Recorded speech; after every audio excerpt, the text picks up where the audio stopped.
தமிழகத்தில் ஒரு புது கட்சி ஆரம்பித்து 828 நாளில் தமிழகத்தோட முதல்வர் ஆகுறாங்க அப்படின்னா எந்த அளவுக்கு மக்களை அவங்க சம்பாதிச்சுருந்துருக்கணும்.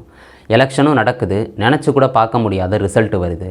ஏன்னா அந்த கட்சி ஆரம்பித்தப்போ சொன்னாங்க, எப்படிங்க அவங்களாலெல்லாம் ஜெயிக்க முடியும், இங்கே அதிமுக மிகப்பெரிய மலையாக இருக்காங்க, திமுக மிகப்பெரிய மலையாக இருக்காங்க, ரெண்டுக்கும் நடுவில் எப்படி ஒரு புது கட்சி முளைக்க முடியும் அப்படின்னு கேட்டாங்க.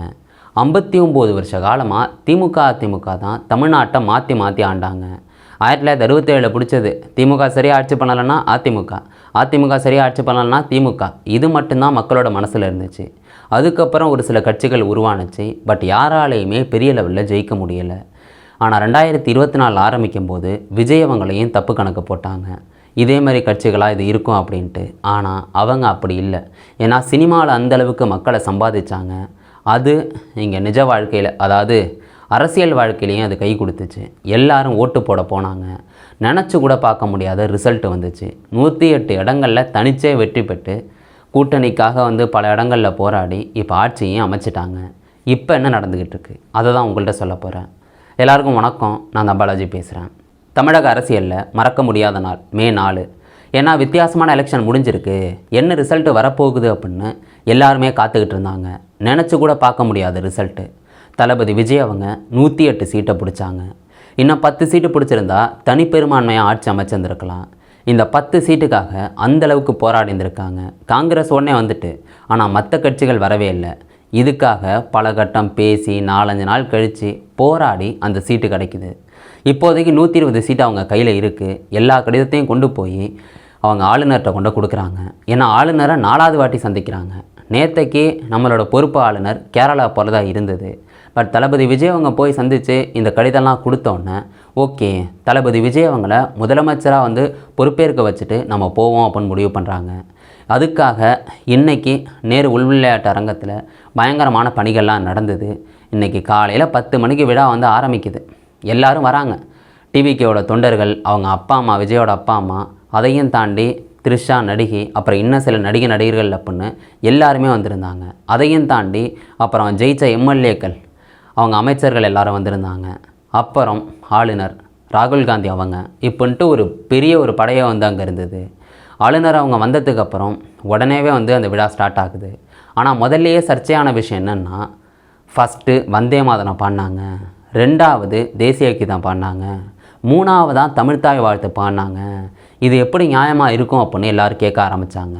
ஃபஸ்ட்டு தானே தமிழ்த்தாய் வாழ்த்து பாடணும் அப்படின்னு இது மாதிரி வெளியிலேருந்து பல குரல்கள் கேட்க ஆரம்பிச்சது. இப்போ கூட கேட்டுக்கிட்டு இருக்காங்க, ஏன் ஃபஸ்ட்டு தமிழ்த்தாய் வாழ்த்தை பாடலை அப்படின்னு. இப்படி அந்த விழா ஸ்டார்ட் ஆகுது. ஆளுநர் அவங்க உடனே தளபதி விஜய் அவங்கள முதலமைச்சராக பொறுப்பேற்க வைக்கிறாங்க.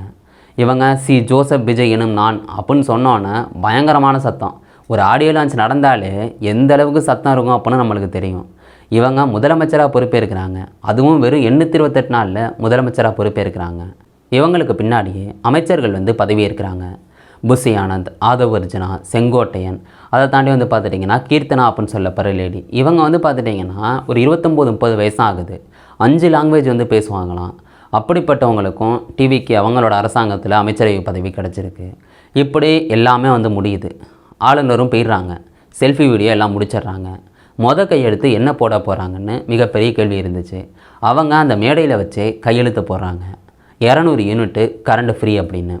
அதுவும் எல்லாருக்கும் கிடையாதுப்பா, 500 யூனிட்டுக்குள்ளே நீங்கள் யூஸ் பண்ணுறீங்கன்னா உங்களுக்கு 200 யூனிட்டு கரண்ட் ஃப்ரீ அப்படிங்கிறது தான் கையெழுத்து. இது பல விமர்சனங்களுக்கு உள்ளானுச்சு. ஏன்னா 501 யூனிட் யூஸ் பண்ணால் 501 யூனிட்டுக்கும் நாங்கள் கரண்ட் பில்லு கட்டணுமா? 500 யூனிட்டுக்குள்ளே யூஸ் பண்ணால் மட்டும்தான் எங்களுக்கு 200 யூனிட் ஃப்ரீயா அப்படின்னு எல்லோரும் கேட்க ஆரம்பித்தாங்க. யோசிச்சு பாருங்கள், 500 யூனிட் யூஸ் பண்ணால் 300 யூனிட்டுக்கு கரண்ட் பில்லு கட்டினா போதும். 501 யூனிட் யூஸ் பண்ணால் 501க்கும் கட்டணுமா அப்படிங்கிறது தான் இங்கே கேள்வியாக வந்துச்சு. இப்படி விமர்சனங்கள் வந்தோடனே அவங்க தரப்புலேருந்து விளக்கம் கொடுக்குறாங்க. இது மாதிரி நீங்கள் 501, 505, 600ன்னு நீங்கள் போனீங்கன்னா உங்களுக்கு இந்த 100 யூனிட் ஃப்ரீ இருக்குல்ல, அது தொடரும் அப்படின்னு விளக்கம் கொடுத்தாங்க. இப்படி அந்த கையெழுத்து முடிஞ்சிட்டு 2வது கையெழுத்து இது மாதிரி போதைப்பொருள் இல்லா தமிழகத்தை உருவாக்குவோம் அப்படிங்கிறது தான். அதாவது தமிழ்நாடு ஃபுல்லாக உள்ள மாவட்டங்களில் இது மாதிரி அந்த போதைப்பொருள் தடுப்பு பிரிவை உருவாக்க போகிறோம், 65 உருவாக்க போகிறோம் அப்படின்னு இங்கே கையெழுத்து போட்டுடுறாங்க. இப்படி 2வது முடிஞ்சது. 3வதாக தமிழக பெண்களுக்கு பாதுகாப்பு வேணும் அப்படின்னு சிங்கப்பெண் அதிரடி படையாக பொண்ணு ஒன்று உருவாக்குறாங்க. அதுக்கான கையெழுத்தையும் போட்டுட்டாங்க. 3 கையெழுத்து போட்டு முடித்ததுக்கு அப்புறம் மக்கள் முன்னாடி பேசுகிறாங்க. இப்படி பேசும்போது சொல்கிறாங்க, 10 லட்சம் கோடி கடன் இருக்குது. இதுக்கு முன்னாடியே நாடு சுமையில் தான் இருக்குது, அதாவது தமிழ்நாடு. இப்படி சுமையில் இருக்கும்போது தான் இதை நம்ம பொறுப்பை ஏற்கிறோம். நல்ல அரசு அமைப்போம் அப்படின்னு சொல்லியிருந்திருக்காங்க. இதுக்கு முன்னாடி உள்ள அரசு கடனை வாங்கி குவிச்சிருந்துருக்காங்க.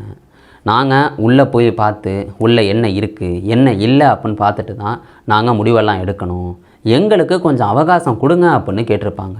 இப்படி பல விஷயங்களை பேசியிருந்திருப்பாங்க. அங்கே ஒரே கரகோஷ சத்தம் தான் கேட்கும். இப்படி பேசி முடிச்சுட்டு நன்றி வணக்கம் தெரிவிச்சுட்டு நம்ம என்னமோ அடிக்கடி சந்திக்க போகிறோம் அப்படின்ட்டு தளபதி விஜய் அவங்க அங்கேருந்து கிளம்புவாங்க. இப்போ தான் விஷயமே ஆரம்பிக்குது. முன்னாள் முதல்வர் மு க ஸ்டாலின் அவங்க இருக்காங்கல்ல, இது மாதிரி சொல்கிறாங்க, மாண்புமிகு தமிழக முதல்வர் தளபதி விஜய் அவங்களுக்கு வாழ்த்துக்கள்னு சொல்கிறாங்க. ஆனால் அவங்க சொல்கிறாங்க, இது மாதிரி காசு இல்லை அப்படின்னு தமிழ்நாட்டில் சொல்லாதீங்க, அதெல்லாம் கஜானாவில் காசெல்லாம் இருக்குது, மக்களுக்கு செய்ய மனசு இருந்தால் போதும் அப்படின்னு சொல்லியிருப்பாங்க. இதையும் தாண்டி இது மாதிரி 10 லட்சம் கோடி கடன் இருக்குது அப்படின்னு நாங்கள் பிப்ரவரியிலே தெரிவிச்சிட்டோம். நீங்கள் அப்போ தான் அந்த அறிக்கையெல்லாம் ரெடி பண்ணிங்க, என்னென்ன செய்ய போகிறோம் அப்படின்னு. அப்போயே நீங்கள் இவ்வளவு கடன் இருக்குது, இதெல்லாம் செஞ்சால் கரெக்டாக இருக்குமா இருக்காதா அப்படின்னு நீங்கள் அப்போயே நீங்கள் அறிக்கையில் கரெக்டாக ரெடி பண்ணியிருக்கணும். நீங்கள் மக்களை ஏமாற்றாதீங்க அப்படிங்கிற மாதிரி அந்த விஷயத்தில் குறிப்பிட்டிருப்பாங்க அந்த ட்விட்டரில். அதையும் தாண்டி நான் மறுபடியும் வாழ்த்து சொல்கிறேன் அப்படின்ட்டு அந்த விஷயத்தை முடிப்பாங்க. இவங்க மட்டும் கிடையாது, எல்லோரும் வாழ்த்துக்கள் தெரிவிக்க ஆரம்பிக்கிறாங்க. பிரதமர் மோடி அவங்க வாழ்த்து தெரிவிக்கிறாங்க.